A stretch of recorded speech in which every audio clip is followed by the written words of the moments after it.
My favorite thing to do on a Saturday is to head to a farmer's market, list in hand, an old basket by my side, and a podcast or an audiobook to keep me company on my subway ride over. It's a simple weekend routine that I absolutely adore.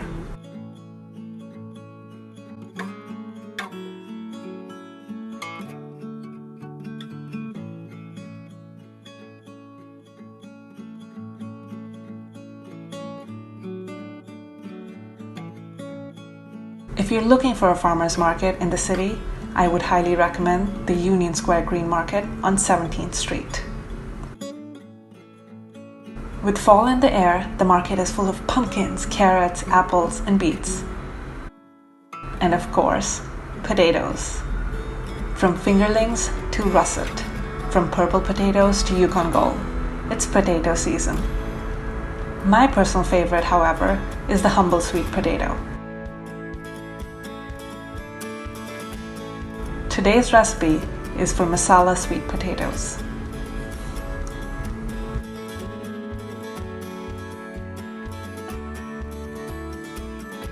To get started, you want to peel your sweet potato.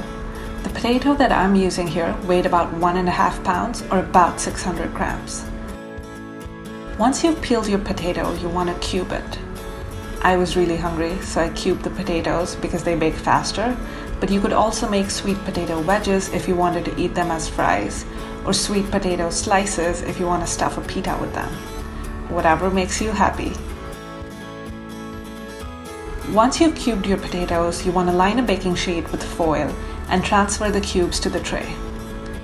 For the recipe that I'm sharing today, I'm mainly going to be using Indian spices, but you could just as easily make this more Middle Eastern or French inspired by switching out the spices. For this version, you're going to use 1 tablespoon of cumin. It adds an earthy flavor to the sweet potatoes. You're also going to add half a teaspoon of turmeric and 1 teaspoon of chili powder. I also added half a teaspoon of cinnamon and salt at this point.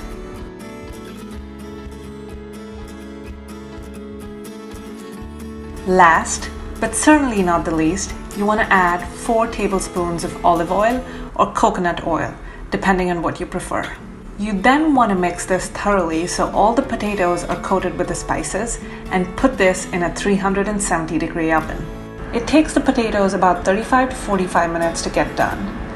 You want to stir the potatoes every 10 to 15 minutes so they don't burn. I generally eat the potatoes with some sort of a yogurt dip. For today's version of the dip, I used 1 teaspoon of roasted cumin. I also added half a teaspoon of smoked paprika and salt. To this, I added 1/3 cup of Greek yogurt. Yogurt pairs beautifully with the masala that is typical in Indian dishes. I was using Greek yogurt, which was quite thick, so I added about 4 to 5 tablespoons of water to thin it out. Once I mixed everything, I realized I'd forgotten to add sugar, so I added half a teaspoon of sugar and some more salt. And then my dip was ready.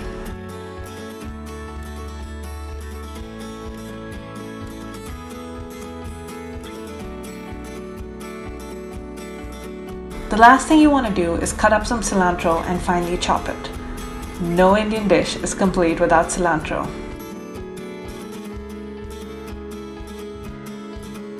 Once your sweet potatoes are done, and you know they're done when they're crispy at the edges but you can easily smash them with the back of a spoon, you want to take your sweet potatoes and top them with cilantro and then dig in.